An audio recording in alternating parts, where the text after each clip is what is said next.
أشهد أن محمدا عبده ورسوله سيد الأنام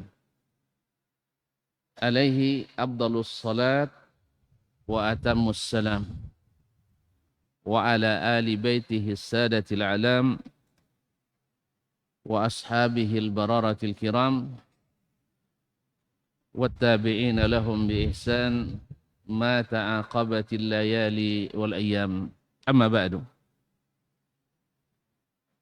فأولى ما يفتتح بالكلام بمثل هذا المقام الوصية بتقوى الله الملك العلام وطاعته على الدوام فإن تقوى الله أعلى نسب وإن طاعته أغلى مكتسب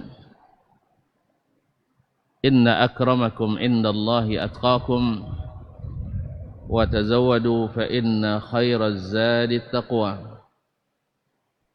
يا أيها الذين آمنوا اتقوا الله حق تقاته ولا تموتن إلا وأنتم مسلمون.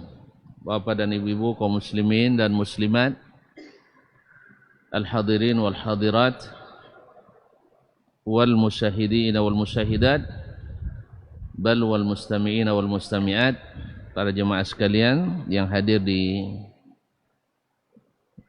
Masjid Jami' Al-Ihsan Al-Markaz Al-Islami Kabupaten Kampar ataupun yang menyaksikan melalui media live streaming dimanapun berada, serta para pendengar setia Radio Markaz, Radio Dakwah Markaz Islami yang saya muliakan, yang saya hormati, yang saya cintai.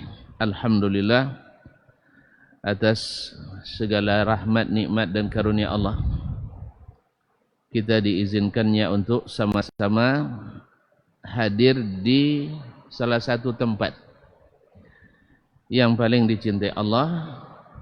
Ahabbul biqa'i ilallahil masajid, tempat yang paling dicintai Allah adalah masjid-masjid. Mudah-mudahan Allah beri kita niat yang ikhlas, dijauhkan daripada sum'ah dan riya, karena masuknya sangat halus. Padahal kita ingin mendapatkan kebaikan dari Allah Subhanahu wa taala, maka syaitan berusaha untuk menggugurkan amal kita. Maka kepadanya kita memohon kepada Allah, mudah-mudahan Allah berikan kita niat yang ikhlas dan dijaganya sampai kita bertemu dengannya. Amin. Kaum muslimin, kaum muslimat yang dirahmati Allah, salawat dan salam kepada baginda Nabi alaihi salatu wassalam. Yang mencintainya adalah bagian dari ketaatan dan iman. Mudah-mudahan cinta kita adalah cinta yang diterima. Semoga tidak cinta bertepuk sebelah tangan. Karena sakitnya itu di sana. Ketika kita di tepi telaga, tak kawan?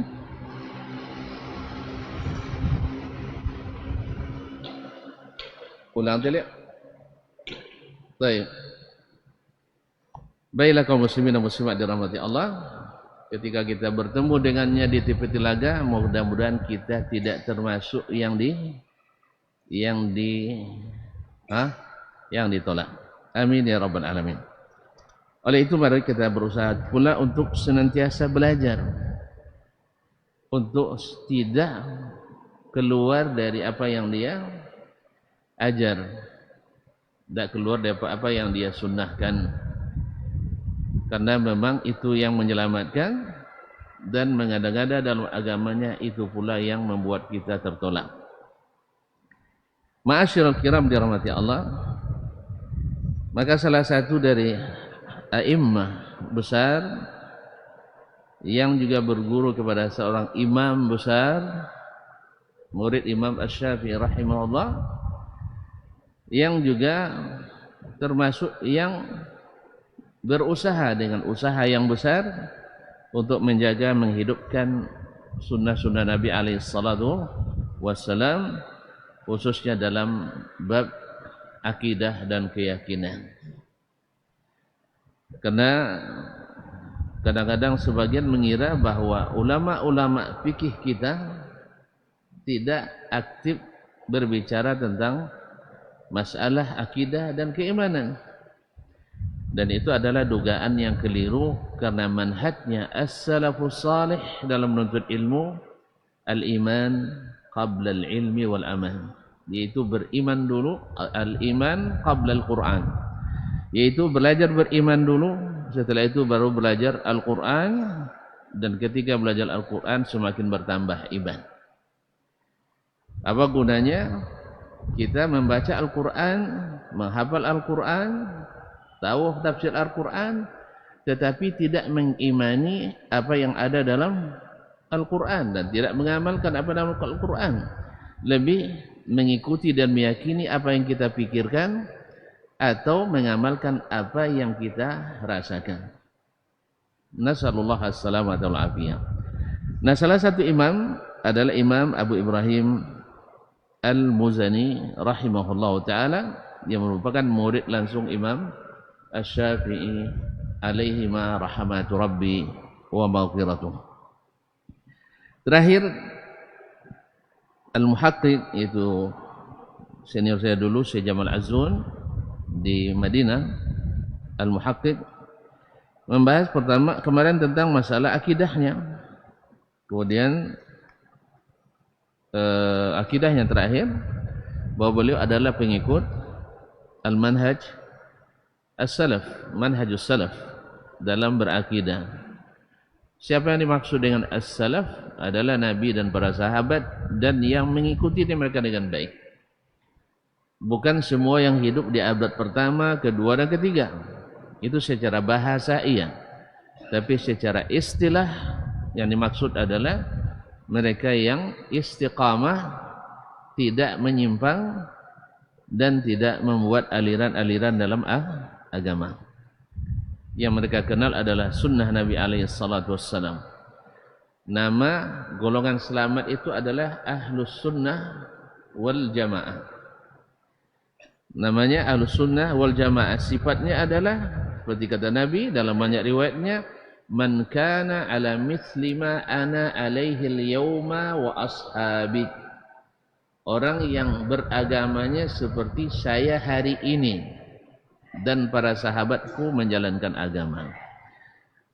Atau seperti kata Imam Malik rahimahullah, ma lam yakun dinan fi zamanin Nabi sallallahu alaihi wasallam la yakunu dinan fi zamanina. Yang tidak masuk bagian dari agama di zaman Nabi tidak boleh masuk bagian dari agama di zaman kita. Semoga Allah merahmati semua ulama kita dan meridai sahabat Nabi kita alaihi salatu wassalam. Nah, walaupun demikian, beliau ini termasuk yang juga kurang banyak bicara memang, karena banyak hal seperti yang akan disampaikan, sehingga tertuduh pula dengan fitnah yang membuat sebagian jemaah meragukan kapasitasnya, khususnya di bidang akidah, sebagaimana para ulama-ulama dulu juga dan sampai hari ini. Imam Al-Bukhari difitnah juga, Imam Ahmad difitnah juga, Imam Al-Buwaiti murid Imam Asy-Syafi'i difitnah juga, Ahmad ibn Nasr Al-Marwazi difitnah juga, Imam Ibn Taimiyah difitnah juga, sampai Imam Muhammad bin Abdul Wahhab juga difitnah. Dan jangan-jangan Imam Dasman juga dia lah imam pula. Nah, lah boleh sebut imam tak? Hah? Kan pada jadi imam salatnya. Alhamdulillah. Ataupun tak kau imam Masjidil Haram, imam Masjid Nabawi. Tapi imam tak ambil. Imam jemaah masbuk. Nah, lah qada dia. Alhamdulillah. Jadi kaum muslimin dan muslimat dirahmati Allah. Maka untuk menyampaikan amanah ilmiah, karena mungkin terbaca oleh sebagian dalam sebagian referensi tentang Imam Al-Muzani berbeda dengan apa yang kita ketahui, lalu kadang-kadang termakan oleh fitnah ini. Dan ini tidak jarang terjadi kaum muslimin dan muslimat yang dirahmati Allah Subhanahu wa taala. Siapa yang mempelajari sejarah perkembangan Islam dan khususnya perkembangan akidah dalam Islam akan paham betul itu. Ya, nanti Ibnu Hajar menyebutkan begini. Sedangkan klarifikasinya terdapat dalam kitabnya As-Sakhawi misalnya dan sebagainya. Wallahu musta'an. Daf'u firyatin anil Imamil Muzani. Menolak fitnah yang ditujukan kepada Imam Al-Muzani rahmatullahi ta'ala alaihi. Kana man yu'adil Muzaniyya wa yunafisuhu min ahli asrihi yattahimuhu hasadan wa baghyan annahu yaqulu bi khalqil Qur'an. Ada orang yang berseberangan dengan Al-Muzani atau berlomba tidak fair dengan Al-Muzani. Setiap zaman kan ada ya, ada perlombaan antara al-aqran. Oleh sebab itu Imam Al-Zahabi dalam kitabnya Zikru man yu'tamadu qawluhu fil jarhi wa ta'dil, dan juga dalam muqaddimah Al-Mizan, Mizan al-i'tidal, menyebutkan kalamul aqran ba'dihim fi ba'din yutwa wa la yurwa, yaitu perkataan orang yang selevel atau sezaman yang disebabkan oleh perlombaan yang kadang-kadang sehat tapi lebih sering tidak sehat dari para ulama, tulabul ilm, daripada para penuntut ilmu. Kalau Ibnul Qayyim menyebutnya man istaghala bil ilmi. Ibnul Qayyim, masih ingat tuan-tuan dan puan yang saya muliakan, at-taisu fi man istaghala bil ilmi asyaddu minhu fi ghairihim. Hasad yang salah alamat di antara para pelajar ilmu yang belajar, yang menyibukkan diri dengan ilmu, lebih dahsyat daripada hasad yang terjadi di kalangan orang-orang yang berprofesi lain. Kalau para syaitan ni, awak memang untuk mencapai apa namanya derajat yang Allah janjikan, yarfa'illahu alladhina amanu minkum walladhina utul ilma darajat. Syaitan paling tidak suka itu. Sebab kalau para ulama mendapatkan supremasinya, dimuliakan, ditinggikan, dijadikan penasehat oleh para penguasa, bukan pembisik. Yang beda pengusaha, penasehat dengan pembisik. Kalau penasehat jujur lillahi ta'ala, walaupun itu untuk bermudarat bagi dirinya, tapi dia disampaikan. Tapi kalau pembisik tidak, bagaimana nak menang sendiri, dan kadang-kadang memfitnah orang lain. Jadi di antara orang-orang yang berkecimpung dengan ilmu lebih dahsyat hasad itu. At-taisu faman istaghala bil ilmi asadun bil ghairihim. Nah itu juga di setiap zaman ada orangnya dan ada pelakunya. Ada orangnya, ada pelakunya. Maka nasihat saya kepada diri sendiri dan juga kepada saudara-saudaraku yang berkecimpung di bidang dakwah, di bidang ilmu, ya, memberi nasihat kepada orang lain, masyarakat. Jangan harap Anda terangkat kecuali harus diuji. Seperti kata Imam Asy-Syafi'i rahimahullah, la yurfa'ur rajulu hatta yubtala. Seseorang takkan pernah diangkat kecuali diuji. Harus diuji. Kadang-kadang ujiannya berat, kadang-kadang ujiannya sedang, kadang-kadang ujiannya ringan. Jadi semoga Allah beri kita ujian yang ujian ringan nilai tinggi. Itu penting kan, ujian senang nilai tinggi. Enggak boleh ya? Boleh kan, Rabbana wala tahmil alaina isran kama hamaltahu 'alal ladzina min qablina. Rabbana wala tuhammilna ma la taqata lana bih. Maka kaum muslimin dan muslimat dirahmati Allah Subhanahu wa taala. Jadi Al-Muzani rahimahullah, Al-Muzani seperti kata apa namanya, juga ada yang tidak bagaimana ya disebut bahasanya, ini kan memusuhi. Sabut je ya. Sabutlah memusuhi ya. Nah, saudara nak meringankan bahasanya, wah aku suka bahasanya diindahkan ya. Nah, man yu'adi yunafisuhu. Oleh sebab itu seperti kata Imam Zahabi tadi, kalamul aqran yutwa wala yurwa. Perkataan orang-orang yang sejawat dan seangkatan, kalau diketahui sebab-sebabnya sebab duniawi, bukan karena ilmu sebenarnya, tapi ada sebab kepentingan duniawi, maka dalam ilmu jarh ta'dil tidak dipakai, tidak digunakan untuk merekomendasi atau tidak merekomendasikan seorang perawi atau seorang alim. Apa sebab? Karena sebabnya hasad duniawi.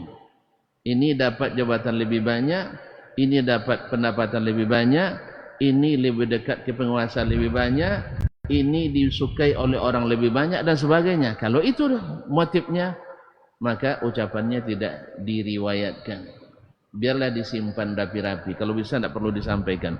Cuman masalahnya murid-murid ini yang kadang, jemaah-jemaah ini kadang-kadang kalau bahasa awaknya angek le tada podo, angek tada podo goleh.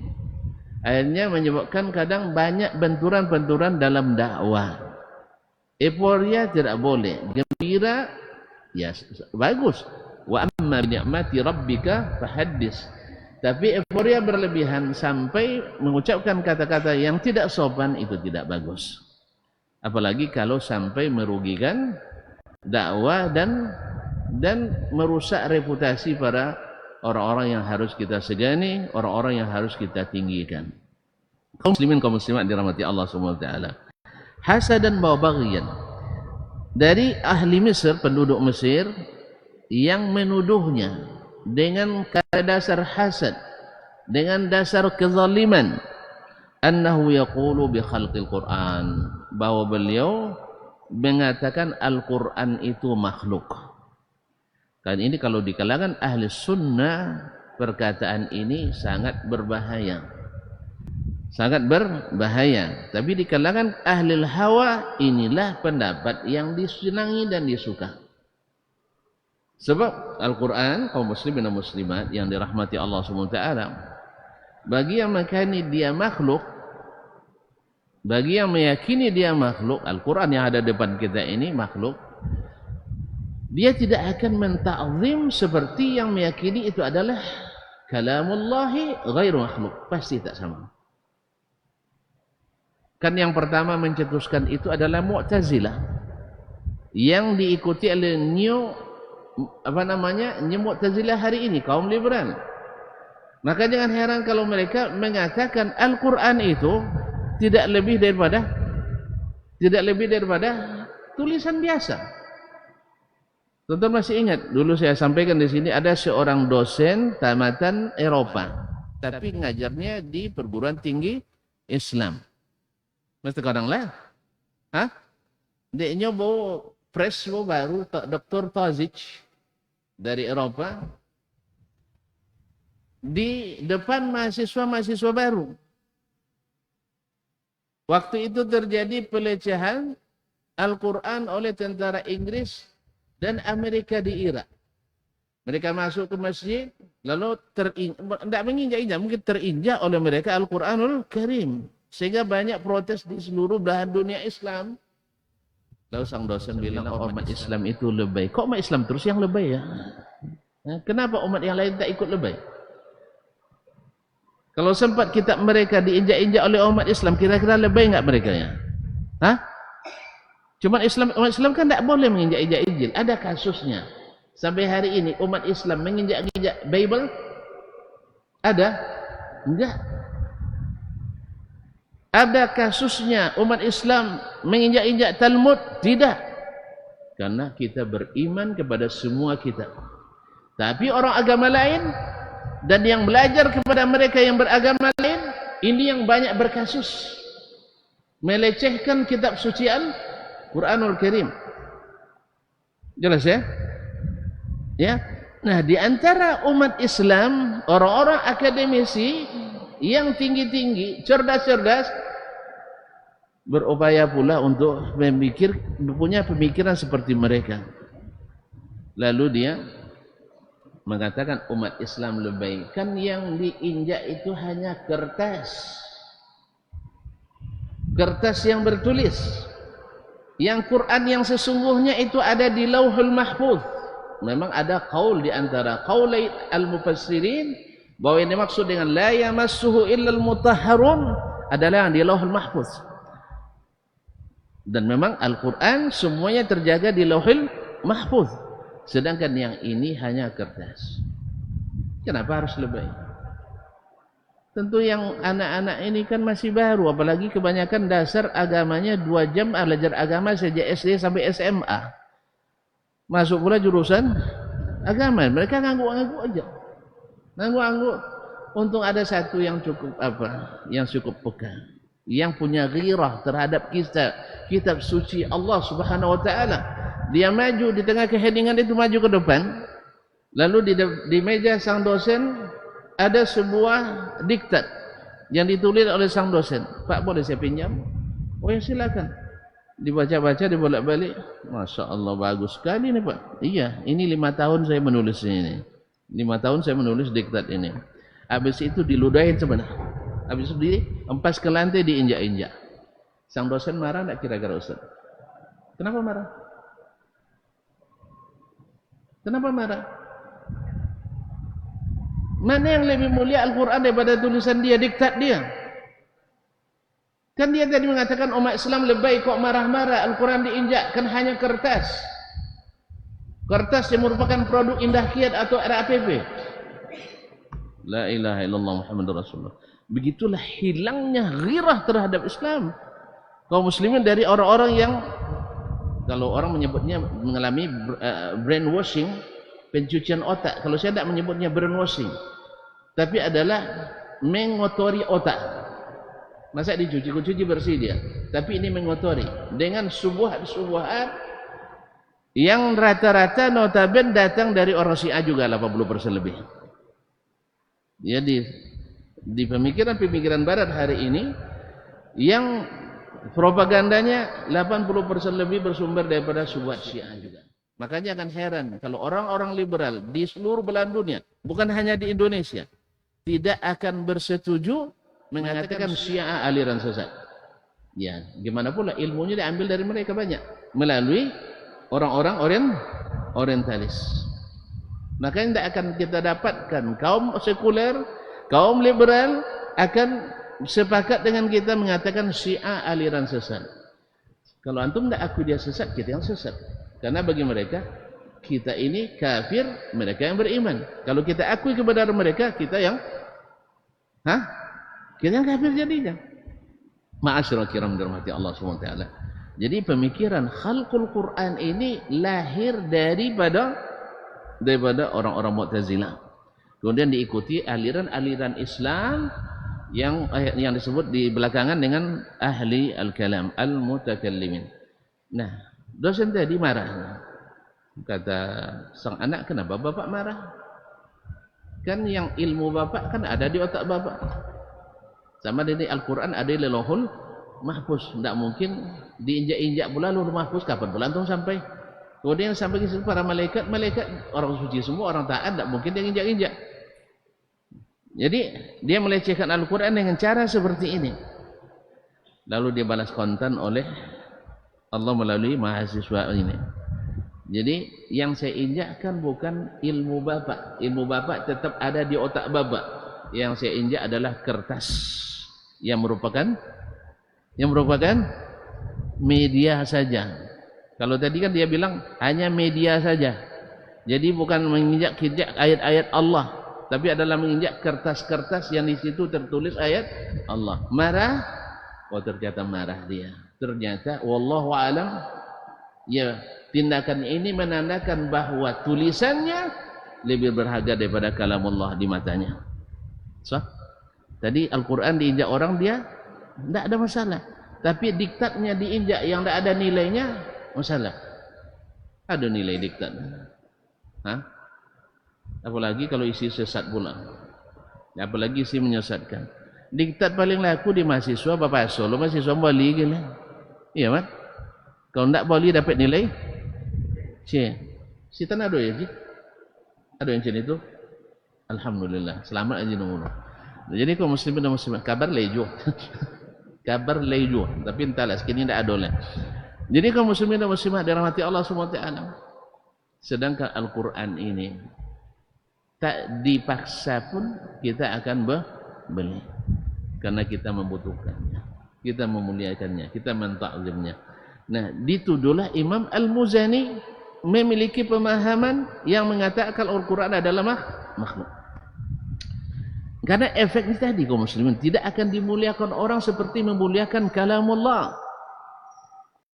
Sehingga orang bebas menakwilkan sana sini, bebas menolak sana sini. Apa sebab? Ini hanya saja bukan perkataan Allah. Nasallallahu alaihi wasallam. Padahal kalau seandainya dia makhluk, kita tidak boleh meminta bertawassul dengan Al-Qur'anul Karim. Tetapi kaum muslimin sepakat bahwa kita boleh bertawassul dengan Al-Qur'anul Karim.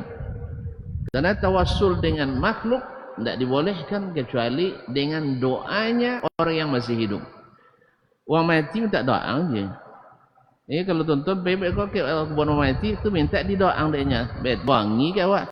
Ini nak ngerti orang ni. Kami minta doa awak, Allah minta doa ke kami ni. Cuman dia awak tidak dapat bongak aja nya. Inyo tidak dapat nyampen ke awak tidak dapat sampai akses ke nyor. Kan ya?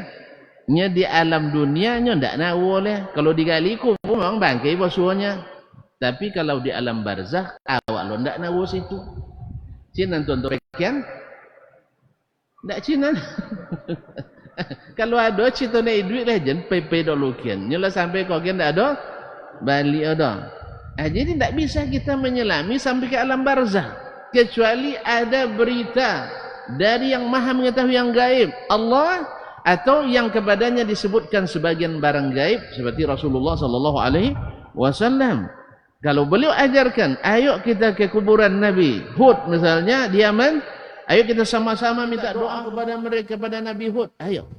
Tapi Nabi tidak ada menyuruh itu. Bahkan Nabi sudah memplot, tidak la tusaddur rihal illa thalathati masajid. Tidak boleh melakukan perjalanan dalam rangka ibadah langsung kecuali ketiga masjid. Tidak ada masuk kuburan di dalamnya. Dan jangan dipahami bahwa kita menghalangi ziarah kubur. Tidak. Nabi justru menganjurkan sering-sering ziarah kubur. Bahkan di malam hari pun beliau ziarah kubur. Cuma kadang-kadang kalau kita membaca masalah ini dikatakan anti ziarah kubur. Dia nyawa jangan nyampe ke kuburan enggak sih. Jangan apa enggak. Enggak pas siang-siang kubur ayah lah. Sesungguhnya mereka lebih membutuhkan kita mendoakan mereka setiap saat dalam sujud kita, dalam solat-solat kita, dalam munajat kita, daripada hanya sekedar sekali sepekan, sekali sebulan, atau sekali setahun menyiangi kuburannya. Naam. Kaum muslimin dan muslimat dirahmati Allah. Jadi Al-Quran bukan makhluk, cuman masalah ini pelik. Maka Imam Ahmad rahimahullah ta'ala mengatakan tidak usah masuk mendalam ke masalah ini. Nah, termasuk Al-Muzani sendiri nanti juga tidak suka untuk mendalami masalah ini, karena di dalamnya terdapat fitnah, ya terdapat fitnah yang sampai Imam Ahmad dipenjara, sampai Imam dicambuk, disiksa, diprovokasi oleh 4 khalifah gara-gara fitnah masalah ini. Makanya banyak ulama yang hari itu tiarap, tidak mau bercakap masalah itu. Sebab kalau bercakap masalah itu kena embau. Tahu kena embaunya? Dah embau macam neko lah.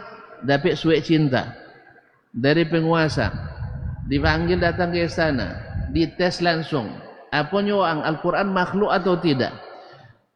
Kadang-kadang terpaksa sebagian mereka menggunakan menggunakan permainan bahasa. Lafzi bil Quran makhluk. Ada yang diterima oleh penguasa, dibebaskan. Ada yang tidak diterima, kamu bermain bahasa. Saya tanyakan bukan lafzuk, tapi yang saya tanyakan Al-Quran ini makhluk atau tidak. Dia harus memilih antara menyelamatkan diri atau menyelamatkan akidah umat ini. Maka Imam Ahmad memilih menyelamatkan akidah. Maka sampai 4 khalifah berhadapan dengannya. Ya, Ahmad ibn Nasr al-Marwazi memilih menyelamatkan akidah umatnya karena dia diikuti orang, akhirnya dia dibunuh. Al-Buwaiti sampai wafat dalam penjara, murid Imam Asy-Syafi'i, rekannya Al-Muzani, gara-gara masalah ini sampai akhirnya wafat disiksa di dalam penjara di Mesir. Nasallallahu alaihi wasallam wa afiyah kaum muslimin dan muslimat di Baghdad. Jadi Al-Muzani termasuk yang tidak suka banyak bicara masalah ini. Seperti yang dia sebutkan alasan. Bekok kalau nuba cito salah cito kono embau. Jadi kalau ada ustaz bekok tanya masalah, jangan tanya masalah masalah sensitif. Yang kalau nanti menimbulkan gejolak dan kontroversial berkepanjangan. Nya dulu bagian awak sendiri turun. Tidak tu dikajong jadi tapi berbicara kan menimbulkan kontroversial di antara para asatidzah. Nasallallahu alaihi wasallam. Qala Abu Qasim Al-Anmati, berkata Abu Qasim Al-Anmati rahimahullah, dia salah seorang fuqaha Asy-Syafi'iyah, Al-Imam Al-Allamah Syekh Asy-Syafi'iyah, Abu Qasim Utsman ibn Sa'id ibn Bashar Al-Baghdadi Al-Faqih Al-Anmati, wafat 288 Hijriah. 6. Jalastul Muzaniyya 10 sinin. Saya duduk belajar kepada Al-Muzani selama 10 tahun. Belajar dengan Al-Muzani 10 tahun. Ya. Itulah sebabnya dia menjadi faqih pula di mazhab Syafi'i. Falamma kana bi akhara ijtama'na fi janazati ba'dhi ashabihi. Ketika di akhir-akhir masa saya bersama beliau, kami berkumpul di melayat jenazah sebagian muridnya. Faqultu, lalu saya katakan kepada beliau, innan nasa yatahaddatsuna bi mazhabil Muzani. Syekh, ini orang pada bercerita di belakang tentang mazhabnya Al-Muzani. Fayansibunahu ila annahu yatakallamu fil Qur'an wa yaqulu bil makhluq. Falau sa'alnahu, na'am. Ya, andainya lalu dinisbatkan kepadanya bahwa dia berbicara tentang Al-Qur'an dan Al-Qur'an itu adalah makhluk. Bagaimana kalau kita tanyakan langsung kepada Al-Muzani? Qal fataqaddamna ilaihi. Lalu kami datang kepadanya.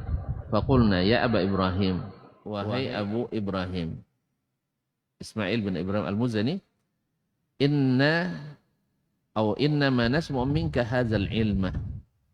Kami mendapatkan ilmu ini hanya darimu. Engkaulah guru kami. Jadi apapun yang engkau katakan berdasarkan ilmu itulah yang akan kami ikuti. Baik. Wa nuhibbu an yu'khadha anna ma nasma'u minka. Kami ingin ilmu ini diambil dari kami, tapi ilmu ini kami dapatkan darimu. Artinya ilmu kami ini dari kamu, dari Syekh, dan mudah-mudahan nanti kami akan sebarkan.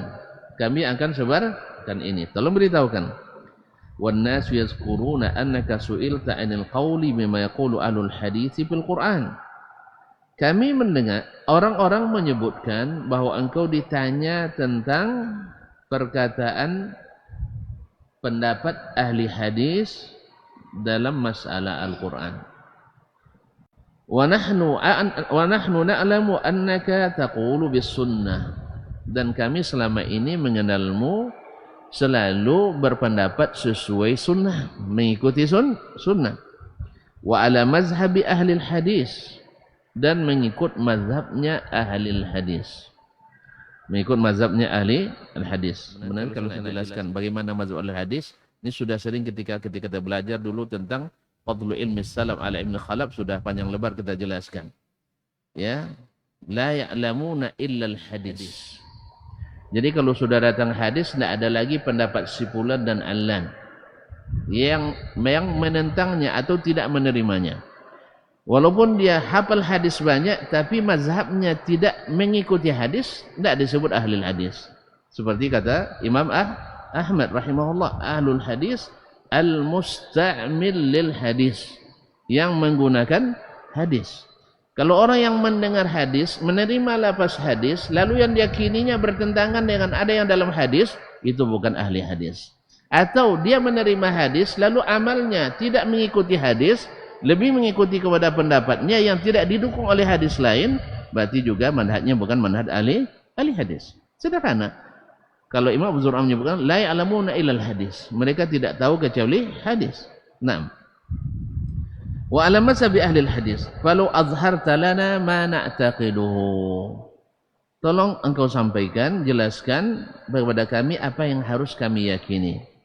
Fa ajabana, lalu dia menjawab, faqala ana lam a'taqid qattu, saya tak pernah meyakini illa annal qur'ana kalamullahi ghairu makhluk.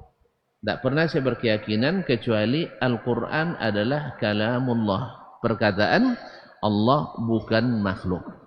Berarti sesuai dengan mazhab ahli hadis. Apa saya? Sudah oleh?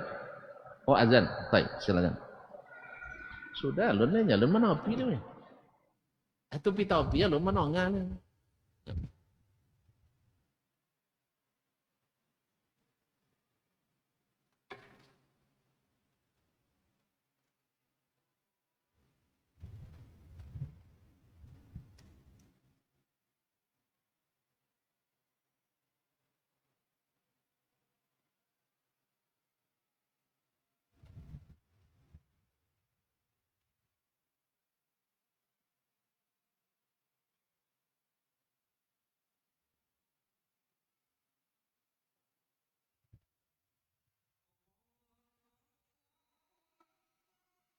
Allah.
La haula wala quwwata illa billah.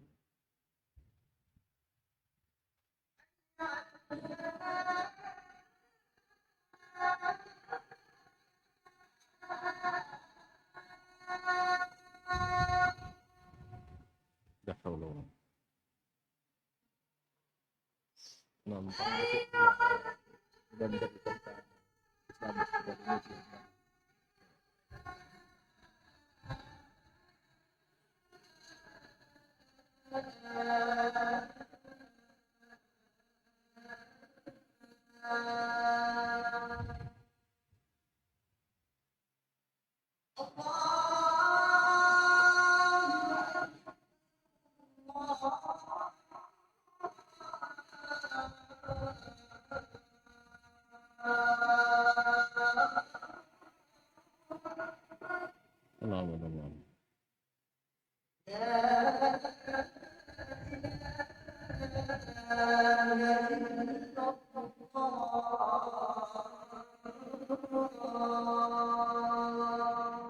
sholli ala Allahumma sholli ala Allahumma rabbana bi'idhatika Allahumma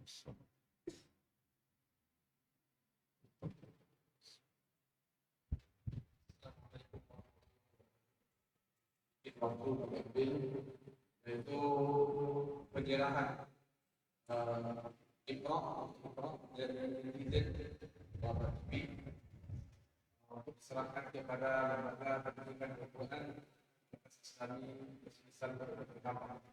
Soal secara simbolis diserahkan oleh tim Bapak.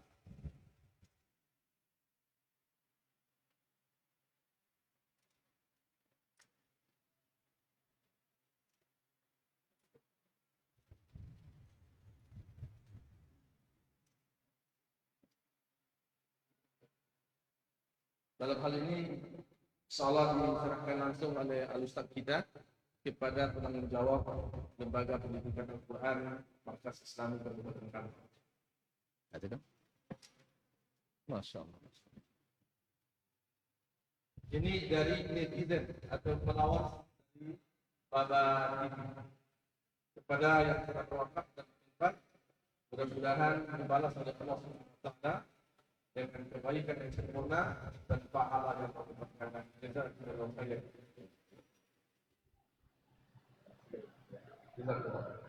Demikian, Assalamualaikum warahmatullahi wabarakatuh. Assalam.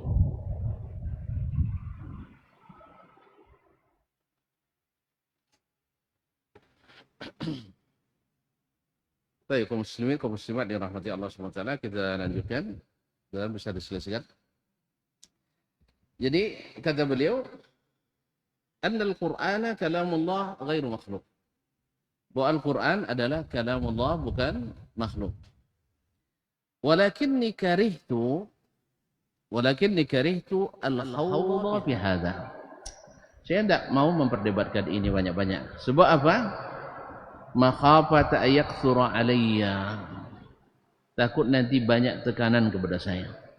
Tapi bukti nanti Saktur aliyah. Sebab ahlul ahwa selalu menggunakan kekuasaan penguasa untuk menekan. Itu sepanjang zaman. Sampai hari ini. Jangan-jangan ada yang kampanye juga. Allahu musta'an.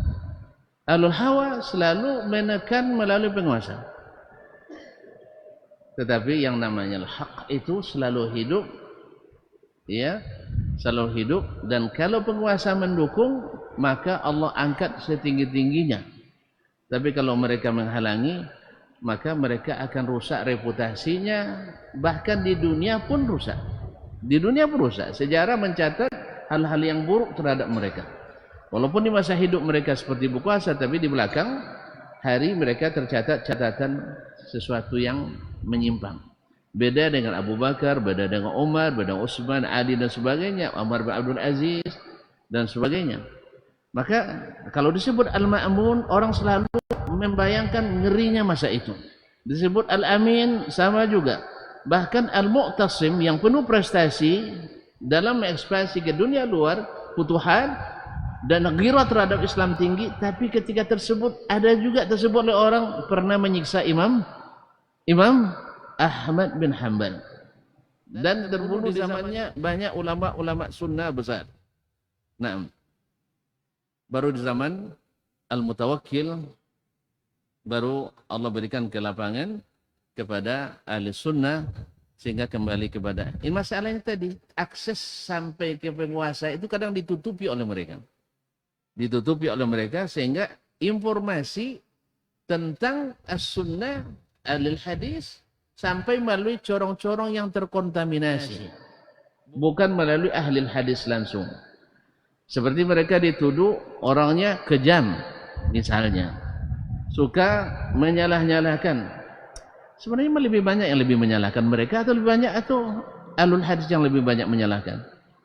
Yang pegang corong kan mereka. Di masa Imam Ahmad itu sampai-sampai 70 orang qadhi diangkat oleh Mahkamah Agungnya Abi Duat, seluruhnya Mu'tazilah atau sebagian ahlu sunnah yang tidak mampu bercakap. Tak tahu lah cerita orang. Ini kalau cerita, kono demosi. ndak mutasi do de apa demosi do? Non. Kalau le nonjok jadilah kau masuk tatu dua ke masuk kerangkeng ya sallallahu alaihi wasallam. Wah angka sama je Ahmad seyinya itu masalah. Jadi sama dengan Ahmad bin Hanbal rahmatullahi alaih. Oleh itu kaum muslimin dan muslimat dirahmati Allah Subhanahu wa taala. Akhirnya dia bilang saya tidak suka berbicara banyak masalah ini. Takut nanti banyak tekanan dan banyak kesibukan. Banyak menyibukkan sebab akan mengundang perdebatan. Naam. Wa utalab bin nazar fi hadza, sehingga saya nanti terpaksa harus ikut mendalami masalah ini. Wa ashtaghilu anil fiqh, sehingga saya meninggalkan fikih. Kemarin kita sudah sebutkan beliau itu kana mulaan bil fiqh. Memang hobi seperti gurunya Asy-Syafi'i lebih cenderung kepada mendalami masalah-masalah fikih. Naam. Jadi saya takut gara-gara sibuk dengan itu tinggal masalah fikih. Falamma kana minal ghad, sok pagi lah, tidak lama dah, ba'atha ilaihi ra'isun min ru'asa'il Jahmiyah. Datang kepadanya utusan dari dari ketuanya aliran Jahmiyah. Dari pemimpin kaum Jahmiyah yang memang dekat dengan penguasa pada masa itu. Jahmiyah itu Mu'tazilah pada dia. Nah, di Mesir, yuqalu lahu Ibnul Asbagh. Dikenal dengan Ibnul Asbagh, dia kirim utusan. Wa qala ya Aba Ibrahim. Dia katakan wahai Abu Ibrahim yakni Al-Muzani, ba'athani ilaika fulanun. Saya diutus oleh si fulan yakni Ibnul Asbagh wa huwa yaqul lam tazal tumsiku anil khawdi fil Qur'an wal kalami fi. Masih saja kamu belum mau berbicara tentang masalah Al-Qur'an, apakah dia makhluk atau tidak. Faman ladzi badalakal an. Sekarang apa menurutmu yang harus kamu yakini yang jelas? Waqad balaghani annaka ajabta bi kadza wa kadza. Dah sampai kepadaku engkau menjawabnya begini dan begini. Rupanya bocor juga jawaban tadi. Nampak saya? Saya soalnya tiba intimidasi. Wang petangnya ndak mau bercerita masalah korang. Tiba-tiba ginilah wang jawabannya ndak menyenangkan kaum Jahmiyah. Jahmiyah itu siapa? Siapa Jahmiyah itu? Itu pengikut Jaham bin Safwan. Jaham bin Safwan Ar-Rasibi maulahum. Beliau itu dikenal dengan super cerdas. Ingat, ahli subuhat rata-rata kalau meyakini tidak seperti yang mereka yakini. Jadi kaum muslimin dan muslimat, fama hujjatuka fima ajabta anna al-Qur'ana ghairu makhluq. Sekarang tolong jawab. Lah diinterogasi. Yang menginterogasi orang cerdas, orang hebat. Gurunya Ja'ad bin Dirham, juga orang cerdas, orang hebat. Yang dulu disuruh ditobat oleh Khalid bin Abdullah Al-Qasri dan Abu Hurairah. Akhirnya dihukum, dieksekusi oleh Al-Amir Khalid bin Abdullah Al-Qasri. Taib, apa hujahmu? Fanadhara ilaina. Dapat intimidasi seperti itu, Al-Muzani tentu menang kan bertanya tadi. Siapa bertanya tadi? Muwai'nya Abul Qasim Al-Mahdi. Bapak ya, alam aqul lakum, saya kan sudah katakan kepada kalian, inni kuntu amtani min ajli anni utalab bimithli hadza. Kan saya sudah bilang sama kalian, jentonyo juga dengan masalah itu. Beko kano embau. Sudah itu kano sembau. Nah, sudah itu amau. Jadi karena embau sudah itu, karena sembau sudah itu amau dibuatnya. Karena sampai kalian jentah nyong itu ke daya le. Sebab nyala banyak. Karena banyak korbannya. Yang mati ado, di penjara sampai mati ado, yang laba jauh, yang disiksa banyak, yang dilarang mengajar ado, yang dilarang keluar negeri ado, yang dilarang keluar kota ado, tahanan kota, banyak para ulama waktu itu. Gara-gara Al-Jahmiyah, gara-gara Al-Mu'tazilah yang memang dekat dengan tampuk kekuasaan Bani Abbasiyah waktu itu. Nasallallahu alaihi wasallam. Kalau sahabat dan pastikan diminta ceniko. Hasan itu yang qala Abul Qasim. Akhirnya muridnya Abul Qasim ini. Jadi penyebab tadi dia tanya, dia katakan faqultu. Lalu saya katakan ana atawalla angka jawabah. Saya akan maju. Nah, itu Lela. Jadi dia yang mewakili syekhnya untuk datang ke memenuhi panggilan tadi. Yang manggil siapa? Pembesar aliran Jahmiyah. Jahmiyah aliran sosek atau aliran enggak, dimaksud itunya adalah ahli sunnah asli. Ahli sunnah asli. Imam Ahmad dan yang sama dengannya seperti Al-Buwaiti, Ahmad bin Nasr, yang ulama-ulama ahli hadis waktu itu aliran bid'ah. Enggak tuan baca sejarah. Jadi Imam Ahmad dalun mudillun ahli bid'ah. Imam Ahmad sesat menyesatkan ahli bid'ah. Apa dia sesat? Ndak amun mau bid'ah. Ndak amun mau bid'ah. Kalau mau menemo bid'ah kan mengatakan Al-Qur'an membicarakan masalah Quran makhluk atau bukan, itu tidak pernah dibicarakan di zaman sahabat. Di zaman Nabi alaihi salatu wassalam yang mereka yakini adalah wa in ahadum minal musyrikin istajaraka faajirhu hatta yasma'a kalam Allah. Kalau ada orang musyrikin minta suaka keamanan kepada Muhammad, berikan dia perlindungan, berikan dia suaka. Mudah-mudahan dia mendengar perkataan Allah. Orang Arab paham bahwa perkataan Allah berarti Allah yang mengatakannya. Perkataan Nabi, Nabi yang mengatakannya. Perkataan malaikat, malaikat yang mengatakannya. Jelas? Makanya Al-Quran yang dimaksud dengan kalamullah itu adalah Al-Quranul Karim. Makanya Nabi SAW bila ada pemimpin musyrik yang tertawan, di mana di kabilah? Nabi SAW kalau ada pemimpin kafir yang tertawan, di mana kabilah? Di musajid. Makanya boleh musajid yang kafir masuk musajidnya? Untuk khutbah? Maksud itu cimpol loh. Enggak. Ya. Jadi kalau jadikan alasan Nabi pernah menyambut tamu di masjid orang non muslim bukan untuk diserahkan mimbar kepadanya. Bukan untuk dibacakan kepadanya ayat-ayat ayat-ayat yang sudah robo-robo, apalagi membacakan kesyirikan di dalamnya tanpa dibantah sama sekali. Bukan. Mereka datang sebagai utusan, ya, tapi bukan untuk mendapatkan tempat.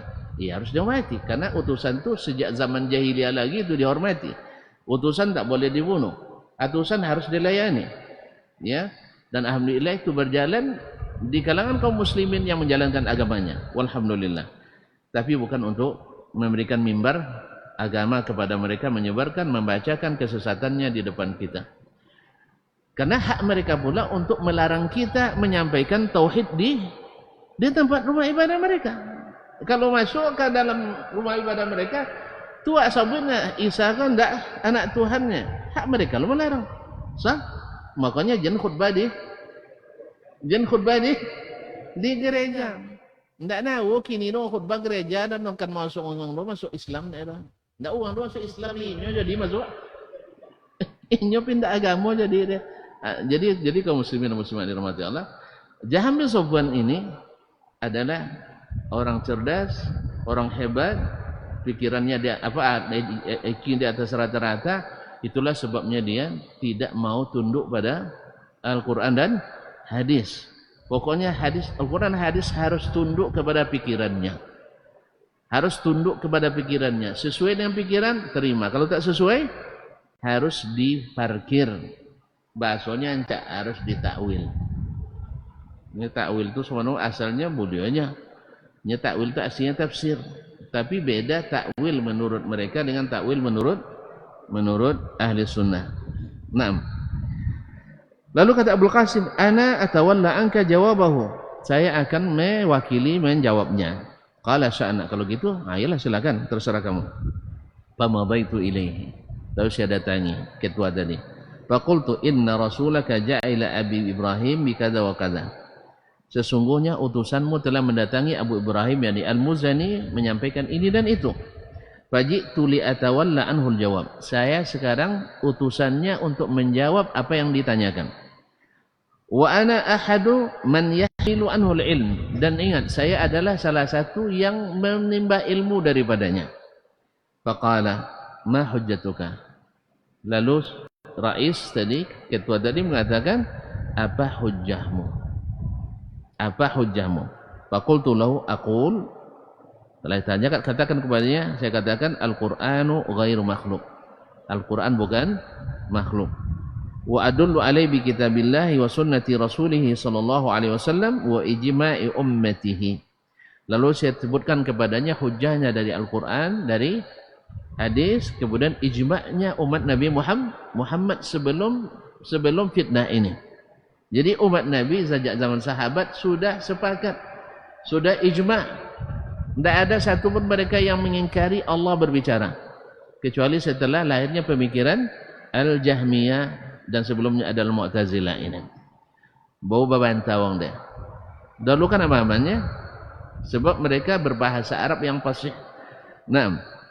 Wa adullu alaihi bi kitabillah wa sunnati rasulih sallallahu alaihi wasallam wa ijma'i ummatihi wa min hujajil uqul allati rakkabaha Allah fi ibadihi. Kemudian saya juga berhujjah dengan logika yang sehat. Logika yang sehat. Sebab kalau seandainya Al-Quran, tadi saya katakan, Al-Quran adalah perkataan Allah Subhanahu Wa Taala, dan dia menyebutnya dia adalah perkataannya.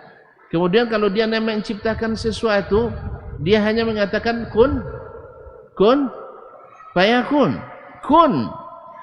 Jadi kalau seandainya perkataan Allah makhluk, maka yang diyakini adalah makhluk mencipta makhluk. Mungkin?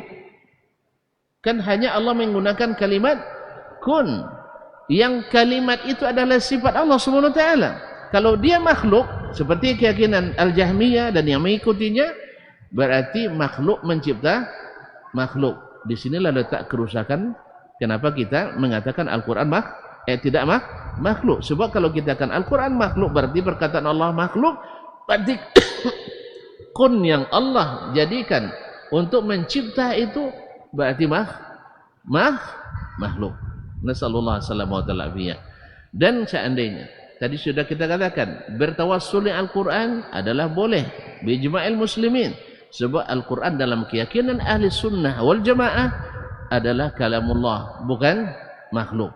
Makanya bertawassul dengan makhluk, ya, dengan makhluk, dengan zatnya, termasuk tawassul yang tidak disyariatkan. Tapi tawassul dengan Al-Quran disyariatkan. Dan dan masih banyak hal-hal yang diistimewakan lagi dari Al-Quran. Tadi sudah sebutkan salah satu contoh orang yang meyakini Al-Quran adalah makhluk sehingga dia tidak menghormatinya kecuali seperti menghormati makhluk.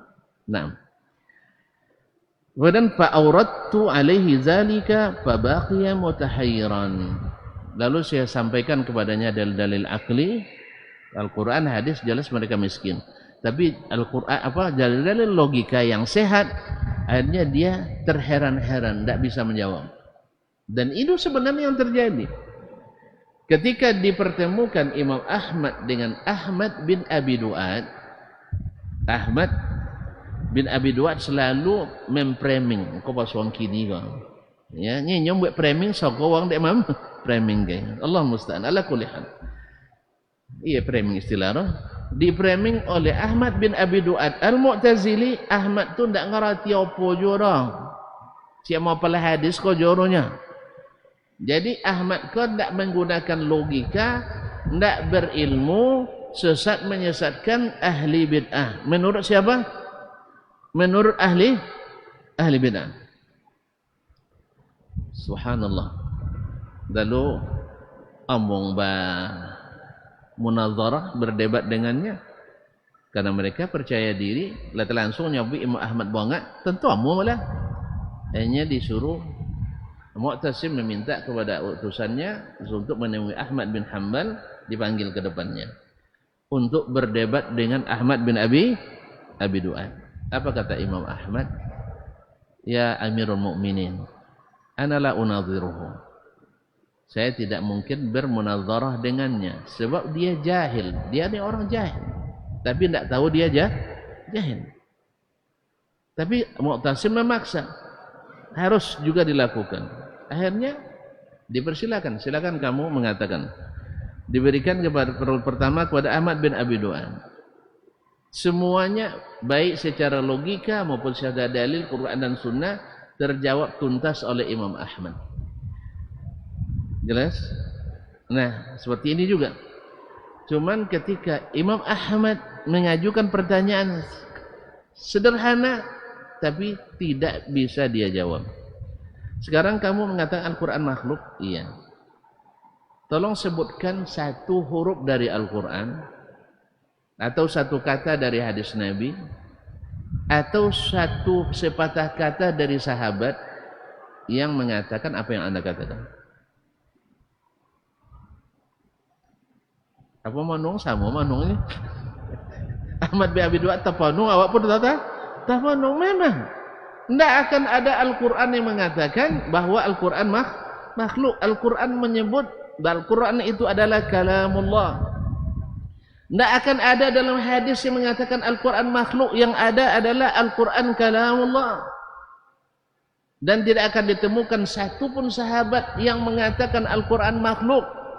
Oleh sebab itu, patah lidah Ahmad bin Abi Du'at.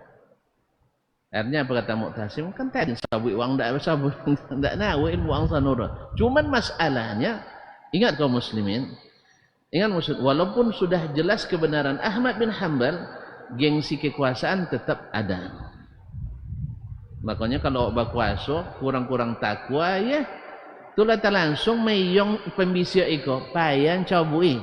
Makanya jangan copek mendengarkan bisikan, tapi carilah nasihat.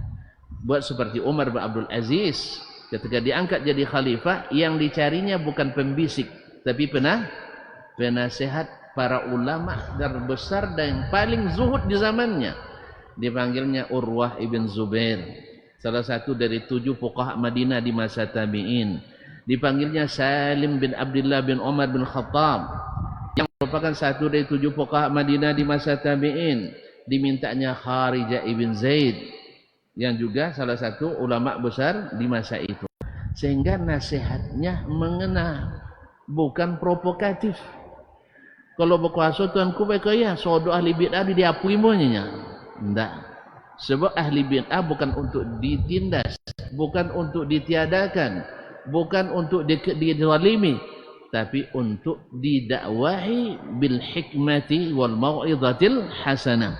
Kalaupun perlu berjidal, jidal yang billati hiya ahsan, jidal yang mencari kebenaran bukan mencari kemenangan. Kalau ada yang mencari kemenangan, tidak usah jidal, karena jidal pada asalnya dilarang oleh Allah dan Rasulnya sallallahu alaihi wasallam. Jadi salah kalau kita mengatakan gembira melihat ahli bid'ah bersalah, atau marah pula ketika mereka mengatakan kita yang ahli bid'ah. Sebab Nabi sendiri di awal dakwah dituduh ahli bid'ah oleh siapa? Kaum musyrikin Makkah. Tak tentu dia, tak tentu dah. Bahasa tak bid'ah dan nyalon ada bid'ah zaman Nabi. Bid'ah itu baru setelah zaman Nabi SAW. Namanya Saba'a Muhammad. Muhammad membawa agama baru, ajaran baru. Jelas kaum muslimin dan muslimat dirahmati Allah. Maka di sini disebutkan oleh Imam Al-Baihaqi riwayat ini, lalu beliau mengomentari. Wa 'allaqa Al-Baihaqi 'ala al-qissati qailan. Al-Baihaqi mengomentari riwayat ini. Al-Muzani rahimahullahu taala, Al-Muzani semoga Allah merahmatinya, kana rajulan wari'an, adalah seorang yang wara, wa zahidan, dan ahli zuhud.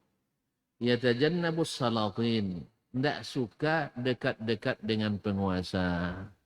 Jadi kalau bercerita masalah sensitif, pasti kodok karena yang bawa ke depan penguasa.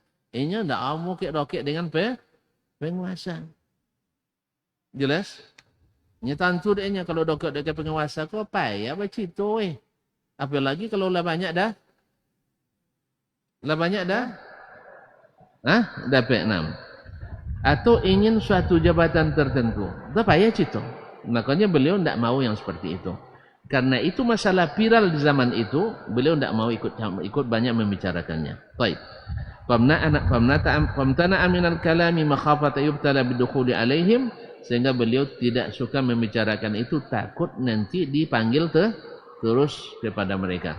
Ma'ama syahada min mihnatil Buwaiti. Tambah lagi apa yang dia saksikan mengerikan. Al-Buwaiti seorang ulama terhormat, murid langsung Imam Asy-Syafi'i rahmatullah alaih, sampai mati di penjara. Gara-gara itu. Gara-gara itu dia bertahan. Naam. Wa amsalihi, dan semisalnya seperti Ahmad bin Nasr al-Marwazi juga dibunuh oleh penguasa pada masa itu. Nasallallahu alaihi wasallam dengan tuduhan mereka adalah ahli kesesatan. Dianggap orang sesat. Padahal mereka lah yang sebenarnya yang mengikuti Al-Quran dan Sunnah. Sebab yang dominan hari itu adalah yang membaca kitab-kitab Yunani kuno. Itu masalahnya yang dekat-dekat dengan penguasa masa itu. Wa amthalihi min ahli sunnah fi ayyamil mu'tasimi wal wathiq. Jadi pada hari-hari kekuasaan al-mu'tasim dan al-wathiq. Naam. Barangkali kayaknya tidak selesai pada ini. Disambung lagi kalau masih ada waktu nanti. Kalau tidak, setidaknya kita sudah punya gambaran bahwa sesungguhnya ulama-ulama yang lurus-lurus biasanya kadang selalu difitnah orang yang tidak lurus. Dan mereka mengajarkan kepada kita untuk lebih banyak bersabar daripada daripada tidak. Karena sebagaimanapun kata Imam Asy-Syafi'i rahimahullah, seseorang itu pasti diuji kalau Allah ingin mengangkatnya. Wabillahi taufiq wal hidayah. Mohon maaf dan terima kasih. Wassalamualaikum warahmatullahi wabarakatuh.